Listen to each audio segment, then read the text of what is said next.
Morning, everybody. Welcome to the garage over by here.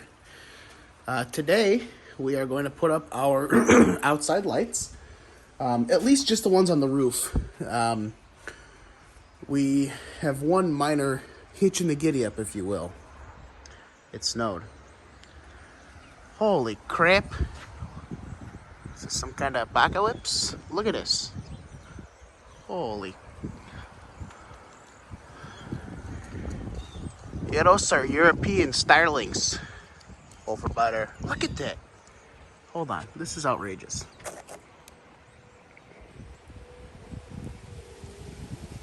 I'm scared now. So, what we are going to do is we're going to probably avoid going on the roof today, which is fairly smart, and just lean the ladder up against the gutters. It's going to be the second part that's going to be the issue. So we'll get as far as we can. I was hoping the sun would come out today, but because I want to get the upper roof done as well. But if I can get the lower roof done and work on the upper another day, then so be it. So real quick, I got my coffee in hand, a little Tim Hortons in my cup today, the Canadian Dunkin', if you will. Let's go over a little bit about lights and different types of lights and the things you can do. Pro tip number 1 is turn that heat on so that if you're fortunate enough to have heat in your garage, it was here when we bought it, so bought the house, so I'm very happy about that. But if you have heat in your garage, then warm it up before you start. It's a lot easier to manage your cords and lights if they're warm. You can't wrap up a stiff extension cord, just like you can't beat, never mind. Right, so this year, let me give you a little history. So, 2 years ago, I got a hell of a deal at Menards. Lights were buy one, get one free for multicolor C6 or C7 LEDs. They didn't even make it to Christmas. So I said, well, never again. So then I went to Lowe's and bought some Sylvania bulbs, which looked beautiful till New Year's. And then half of them went out. Now, mind you, it was like $350 worth of lights. So I got angry. I tweeted Sylvania. They were like, oh, you can fill out a form. Just some bot reply. I'm like, screw you. I'll never buy from you again.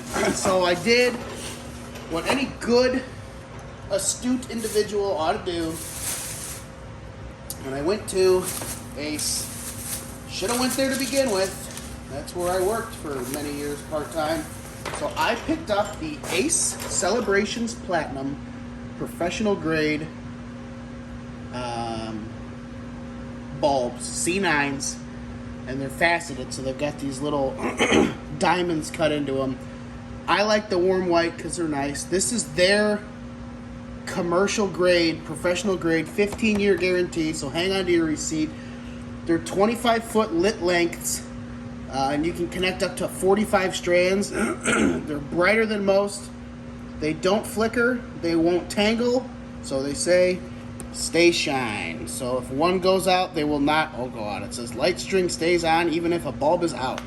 So this is what we're going to do today. We're going to put these up. And I've used these in the past on other things, and they've lasted for quite a long time. So, and these were on sale right now for like $20 versus $30 or something for a roll. So hopefully this is one of the last years I'm going to have to, buy them. So let's get these opened up, and then I'm going to show you what I'm going to do with the clips.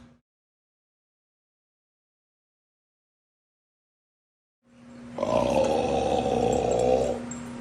Excuse me. So right off the bat, they're not lying when they say they're tangle-free. Look at how tight that wrap is. LEDs have 3 wires on them, where traditional incandescents used to have 2.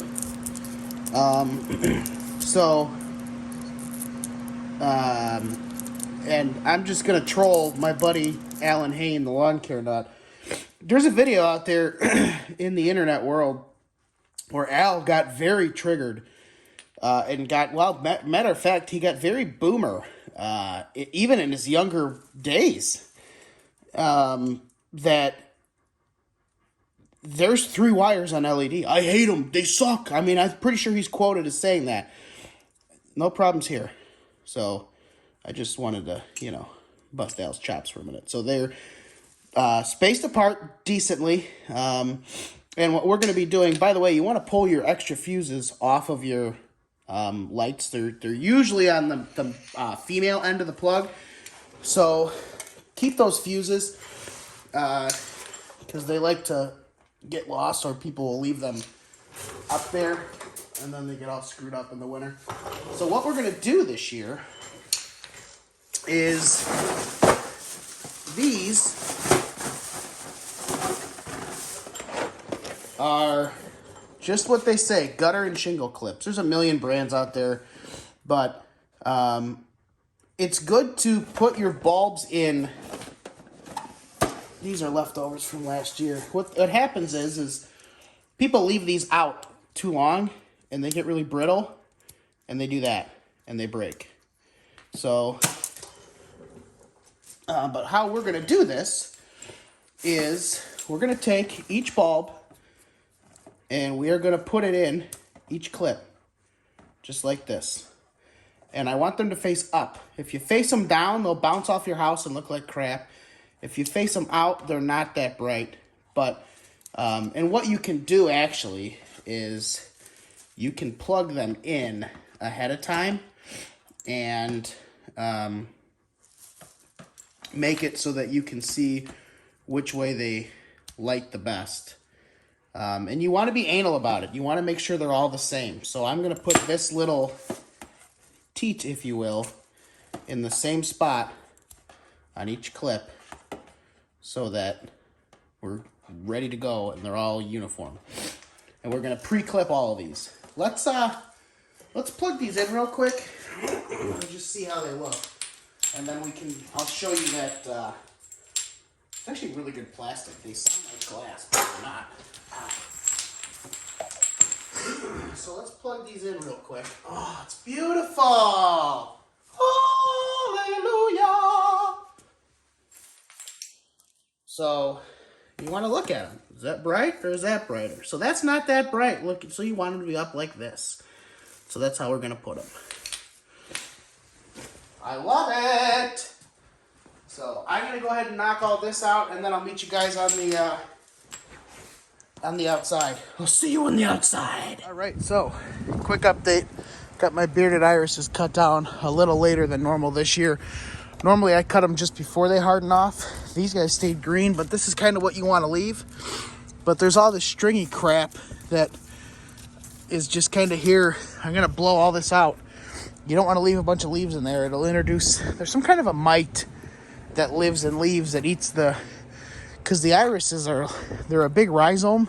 Almost looks like it looks like a ginger root. So I'm going to cut this down. I leave the heuchera for winter interest.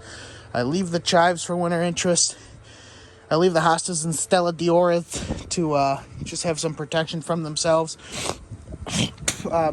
I'll cut those down. I got to rip that mum out. I got to cut those 2 down, and I leave the sedums for winter interest. So this is what we got going on. As you can see, they're all facing the same direction. Nice and spaced. Every bulb has its own clip. I plug into my dusk to dawn timer there, run the cord there. I wrap it twice around the downspout to take the slack out. And a pro tip, I'll extend my selfie stick here in a second after I'm away from the microphone. You want to tape your connections with electrical tape.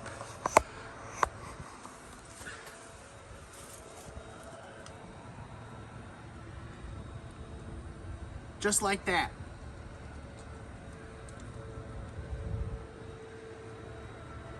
But you can see how they all look. And you want to tape it with electrical tape because water is electricity's #1 enemy. They don't like each other. Even if these LEDs stay lit, then you're going to get corrosion in all your connections and it's just going to be no bueno. So I ran around up to here, The sun is out, thankfully, and I'm already seeing some melting on the neighbor's roof. As soon as this roof melts, I'm gonna go up there. But while I wait, I'm gonna put some more clips on. So I made one mistake, well, two mistakes. So the first mistake is I put the clips on the wrong way. I forgot that my gutters hang so close to, they're not that close to my shingles, so I couldn't slide the clips on for the shingle because they would have been down in the gutter. So I reversed them and I stood the clip up like this. So picture this part to be on the, picture my thumb as the gutter. That's how it was with the C9 bulb in there. So they're all gonna be pointed this way. Granted, I normally like to have them up, but with the way my house is laid out, I can't do that. So they're gonna be pointing directly at the people, which in the dark, it'll still look really nice. And you're gonna get the views from the side and everything. So that was the first mistake. And the second mistake I made was I had them all with that little tab facing in, which would have been great for had they been on like this under the shingle. But since they're like this, they were all kittywampus, cattywampus, kitty catty, kitty catty wampus. So what I did was I just positioned them a little differently, and so I'm just gonna keep them all the same going forward. So what I'm doing is I'm finishing 50 feet at a time, coming in the garage to warm up and working where the cords are not stiff and getting more lights ready by clipping sections together. So that way, when the roof does melt, I can climb on the roof and get it taken care of. So we'll see in a little bit. So quick update. We made it around here. I found another roll in the garage. That got me to here. And I made my connection here. I pulled the ground plug out of that cord. I do not condone that type of behavior. However, I didn't tell you to do this. So, I taped it and I put all right, so I found another roll in the garage. So we made it from there all the way over to here, which is all I really want to go. I ran a cord up and around this. Do that so you take some of the stress out of the cord. Made my connection, taped over that spot, taped the whole thing up, and I put a zip tie on here to go to the bracket of the gutter to stop it from falling in the water. And so that'll take any tension off of that. We're gonna make our connection. We'll probably run this underneath that and come into there, tape that up. Then we'll go to the hardware store and get some more lights. And then stay tuned for the nighttime reveal. It's a nice view up here. All right, update. I'm not a smart man. So I was putting these guys in like this with the bulb going that way. And I thought, boy, I'd really like for these to, you know, go the other way. Well, they're designed to break away and lock in so your bulb can stick up like that. Granted, these are a couple years old, so they don't lock the way they're supposed to, but whatever, you live and you learn. So we're done. I think it looks really nice.